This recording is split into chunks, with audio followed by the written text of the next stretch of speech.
Hello everyone and welcome to Belle's channel. I am Belle and today we will be talking about the various fractions of the exclusive PlayStation 4 game Days Gone. Now just before we begin, I want to warn you this content may be distressing and viewers should be people who are aged 15 or older. Now let's get into the Days Gone fractions. There are 4 fractions that we know of. There is Survivors, Marauders, Rippers and Nero, each with their own laws and philosophies, but all trying to survive. Well, maybe Nero's up to something a little bit more scientific. Anyway, in this video I will be sharing with you all I know of these fractions and their possible role in Days Gone. The first fraction is Survivors. These are non-hostile humans who will be mainly found at survivor encampments, but it's possible they can be found in the open world as well, as part of quests or as held as prisoners by other fractions. This is supported in a video that's on YouTube right now, which shows Deacon rescuing a woman who is obviously bound and beaten. Anyway, survivor encampments have one leader, such as Copeland's camp is managed by Mark Copeland, and the Hot Springs encampment is led by a woman who I believe is called Ada Tucker. I'm referring to these ones because these are the 2 main survivor encampments you'll first come across in the first few hours of Days Gone. Anyway, as said before, each encampment has their own philosophies and laws, which makes them each unique. For instance, Copeland's camp believes in people's constitutional rights and martial law, while the Hot Springs camp has a more of a no-mess, straightforward view and a you-get-what-you-earn type of vibe. These encampments will be very important to the storyline and can also give you main and side quests, as well as being a good place to stock up on vital supplies. Throughout encampments though, there is a credit currency, where you gain credits by handing in free careers or supplies or completing quests, which then allows you to buy weapons and supplies. Side note though, trust is also something you gain from doing these types of quests for encampments, which then unlocks more weapons, as well as unlocks more high quality supplies, as well as more high quality weapons. Now all encampments include a merchant, bounty collector, kitchen and a mechanic, although it's unconfirmed whether there is a mechanic at every encampment. The merchant, well that's just a quick view of what everything encampment includes. But the merchant is where you buy supplies such as ammo, weapons and other things useful to survive in post-apocalyptic Oregon of Days Gone. The selling option may or may not be there though, although it makes sense, especially since you may have a lot of supplies that you don't necessarily need. Okay, the bounty vendor is where you cash in bounties for credits. There are various types of bounties, some for freakers, others for humans, and animals such as freaker bears or freaker wolves. Now, it's likely when doing these you'll gain trust with the camp as well as credits, so that's also a good thing to do, especially since Deacon's a bounty hunter, it seems kind of important. Then there is the mechanic. Now from videos we know of Manny, I kind of won't say any more than that, but here is where you can upgrade and repair your bike as well as buying fuel. Then there is a kitchen. Now the kitchen, this is kind of where I believe you could buy food, as I had a theory that Days Gone had a survival mode where Deacon needed to sleep, eat and drink, and especially I believed in this because of the presence of kitchens, the beds in the safe houses, and the fact freakers eat, drink and sleep as well. But Brandon Jones from Easy Allies commented that the kitchens at these survival camps is for dropping off food and herbs. So my theory is slowly being disproved, but I still have hope, especially if they add it in an update later on. But I do believe the developers feel that Days Gone is very difficult, and they kind of want us to focus on the story as well, so adding this could overwhelm players, but I still hope and believe that there is the possibility of a survival mode which can, just add to the survivalness and the realism of the game. Also, as said before, you can rescue survivors, but it appears you can rescue like lone survivors and bring them back to camps to gain trust with that specific encampment. Apparently as well, this offers you unique dialogue with the leaders of the encampments. In all though, encampments are a big part of Days Gone gameplay, not only for the supplies or the quests, but also the exploration of the unique cultures each encampment will display. And there's apparently quite a few of them throughout the world. Okay, so next faction is called Marauders, and this is in a group, more of various little groups of survivors. They don't know each other, they're just basically hostile humans. And they comprise of human drifters, bandits, or killers who fend for themselves in the post-apocalyptic world. They kill, steal, and do other cruel things to the people in Days Gone. And they will not hesitate to hurt Boozer or you too. They can be found wandering the Days Gone world in small groups, obviously hunting for supplies, but they can also have camps, which you can take down for credits and trust with encampments, or if you need supplies yourself. Be warned though, Marauders while travelling, will often set up road traps across the road to catch you when you're riding a motorcycle. They also set up snipers along the road and at encampments, which will snipe you from a distance, and when you're down, the buddies will come out and they'll rob and kill you, basically. The Marauders who set up their own camps will often have traps, such as bear traps, and even bear traps which have a strung up freaker above it.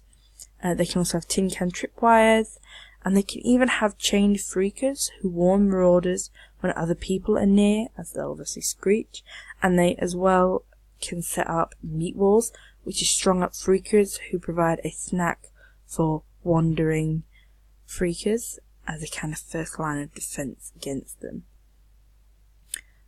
So other than rescuing survivors from Marauder camps or clearing out these ambush camps, there isn't much we know about Marauders and their involvement in the main story, so I guess we'll know when the game comes out.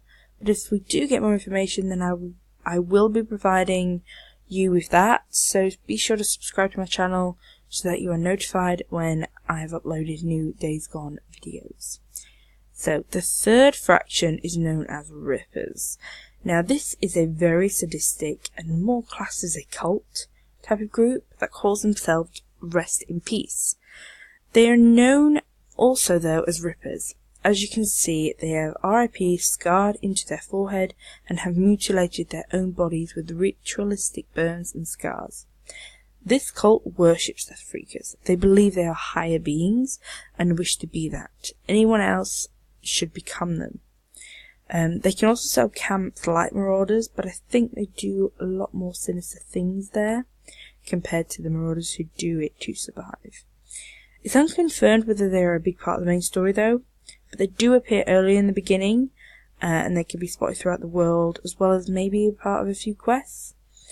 Although it is possible that there is a bounty taken out from the Freakers against Deacon and Boozer, due to a recent trailer which kind of hints towards this. So other than that, I don't know much really, but I'd imagine we'll be seeing them a lot, and they'll probably use the same tactics as Marauders, but in a more sadistic-y, culty way. But I do think they are more important than Marauders, or more prominent in the storyline than Marauders. The final faction is called Nero, which stands for National Emergency Research Organization. This faction is equivalent to the American organization called FEMA, or the CDC, and in Days Gone were responsible for responding to the national crisis of the Freaker virus. Right now though, we aren't clear where they exactly fit in the storyline, but it appears they're at the centre of it. Now, just to warn you, there's going to be a spoiler in a second, which kind of shows you a picture, and I'm going to say it, so just warn you. And now it appears they link to Deacon's tragic loss of his wife, and kind of how the pandemic started. So there a really big part of Days Gone, probably more so than even the survivors. Now, there are remnants of Nero, or abandoned remnants of Nero. For instance, they have abandoned Nero checkpoints, and at each of these 12 checkpoints there are valuable supplies, specifically medical supplies, and most importantly, Nero injectors, which, by your own choice, increase Deacon's health, stamina, and focus. And of course, each then gives you an additional advantage to your health, focus, or stamina, which is very important. Considering this though, I suspect there are 12 checkpoints only throughout the 6 regions of the Days Gone world, so that is just something important to know. These checkpoints, however, can be difficult to get into. For instance, the first Nero checkpoint you need to get into, for story-related reasons, requires you to find fuel and then restore power to the generator, of course killing the surrounding freakers. Now, do be warned about that building. I'm just going to give you a hint, so you know. Make sure to take out the speakers. That's just a hint. More of a direct, like, watch the speakers. But yeah, other than that, that's kind of the checkpoints. But this is kind of really all we know of Nero so far. Well, also I thought, I did an extra little bit of digging and new content came out, and it shows Deacon chasing a Nero helicopter after the pandemic. Yes, after. You see freakers all trying to grab him as he's chasing it. So they appear to be still active after the world ended. And from the recent story trailer, it shows Nero capturing freakers, as you can see in this, and Deacon actually speaking to Nero, which for me, it got me super hyped up for this game. Like, I was already hyped, but as soon as I saw that, I went, oh, I got to buy this game now. I need to play it. I need to see what's going on. The cool thing is about this though, Nero is really involved in the story, and I think the fact that Deacon wants to know what they're about, find how the pandemic started, understand his wife's death, everything, kind of really pushes you to find the information.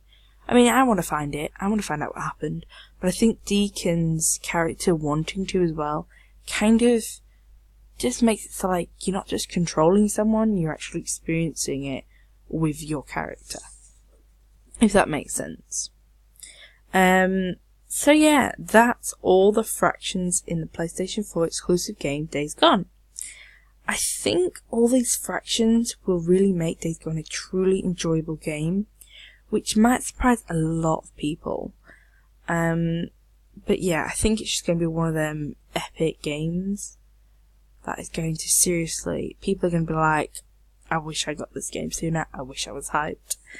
But yeah, so I hope you like this video, and I am looking forward to sharing more information on Days Gone in the coming weeks with you. But be sure to hit the like button if you did like this video, as well as leave a comment if it's alright, you know, if you have any views on Days Gone, which I'm sure you do, or views on this video, as well as whether or not you're hyped. That is my task for you after watching this video. Please leave a comment if you liked the Days Gone whole thing, or if you're not looking forward to it, if you're hyped, if you're not, whatever. I want to know. But yeah, and be sure to hit that subscribe button to be notified of any of my new Days Gone videos. This was Belle. Thank you for watching, and goodbye.